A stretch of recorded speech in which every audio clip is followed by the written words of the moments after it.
Hola, soy estudiante del GCD y este es mi oral individual para español nivel medio del programa de Diploma de Bachillerato Internacional.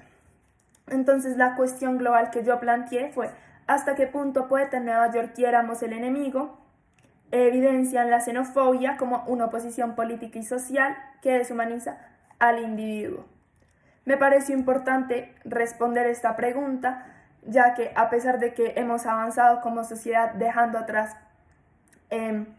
estas actitudes frente al racismo, la discriminación y la xenofobia, todavía es presente en algunos casos, tomando en cuenta la posición política de Estados Unidos frente a los migrantes y del gobierno de Donald Trump y pues del trato que le dan a ellos. En primer lugar, voy a hablar de Poeta en Nueva York por Federico García Lorca, pero antes debemos tener en cuenta un poco el contexto histórico de esta obra. Esta obra fue escrita por Federico García Lorca durante la Guerra Española, la Guerra Civil Española, mientras él se encontraba en Nueva York. Él habla acá de la soledad que se siente, él expresa esta marginalización hacia las minorías y por medio de símbolos nos muestra cómo varios de estos migrantes pierden su identidad por la ignorancia y la indiferencia que tienen los nativos frente a ellos. Ahora sí, dándole inicio, la sociedad de Nueva York simboliza un sistema opresor que deshumaniza al individuo, al inmigrante, transformándolo en un ser invisible y marginado.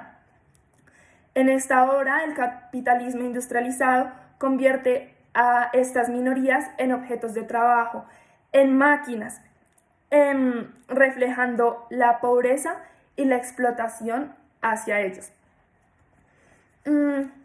Como ya había mencionado, Federico García Lorca enfatiza mucho en la soledad que se vive por parte de las minorías en New York y lo plantea como campo semántico, manifestando el aislamiento hacia los migrantes que frecuentemente pierden su identidad en una sociedad tan movida y tan caótica como lo es la de la metrópolis de New York.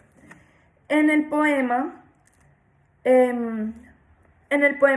Paisaje de la multitud que vomita, podemos ver cómo Lorca utiliza como simbolismo, por medio de una gorda, simboliza el caos de New York, cómo va destruyendo a todos estos migrantes y a todas estas minorías poco a poco. Además, la obra ilustra la cosificación hacia los negros, en especial hacia los afroamericanos, mostrando la violencia y el racismo como una exclusión social. Por ejemplo, en el poema Negro vestido de etiqueta, se ve al inicio, se dice: "Ay Harlem, ay Harlem, ay Harlem", representando la angustia, el desespero, el agobio, como un llamado de ayuda por parte de los negros, ya que son ignorados, básicamente, y necesitan hacer un escándalo para ser notados por esta sociedad. Además, la etiqueta funciona como una máscara que la sociedad impone,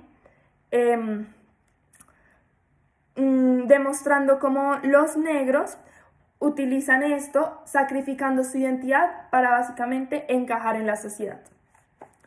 Por último, la falta de solidaridad por parte de los neoyorquinos nos muestran que la ciudad es, en general, xenófoba, rompiendo todo esto que nos une como seres humanos, como ver al otro como un otro y no como un ser inferior, creando una indiferencia frente al sufrimiento del otro, más específicamente del migrante.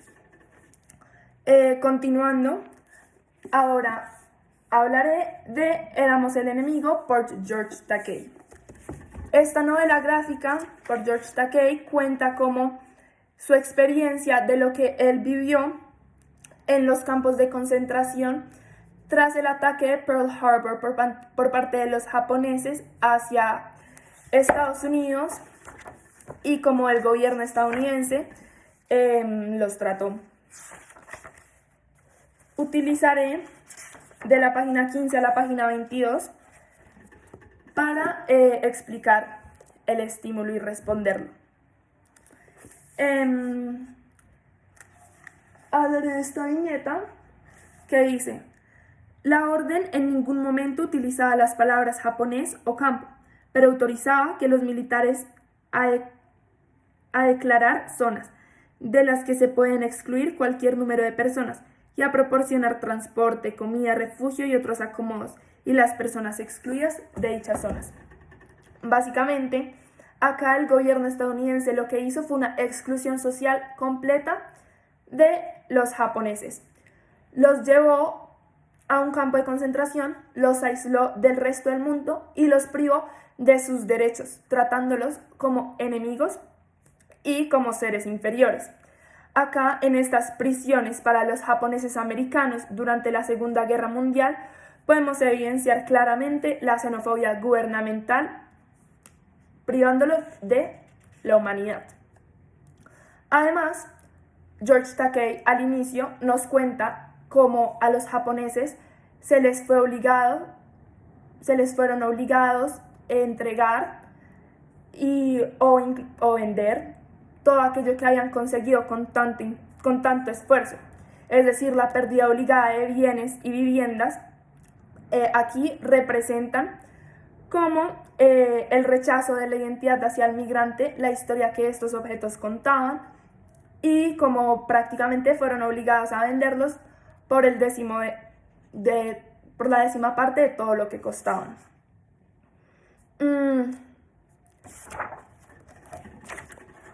A lo largo de la novela podemos ver cómo en las imágenes se muestran varios anuncios que dicen "Japos no", dándoles este apodo discriminante, y una vez más los estadounidenses dándole una generalización a los japoneses, como si todos fueran enemigos, y aislándolos tanto de su cultura japonesa como de su cultura estadounidense. Los japoneses americanos perdieron su identidad, ya no sabían si pertenecían a los japoneses o a los estadounidenses, valga la redundancia.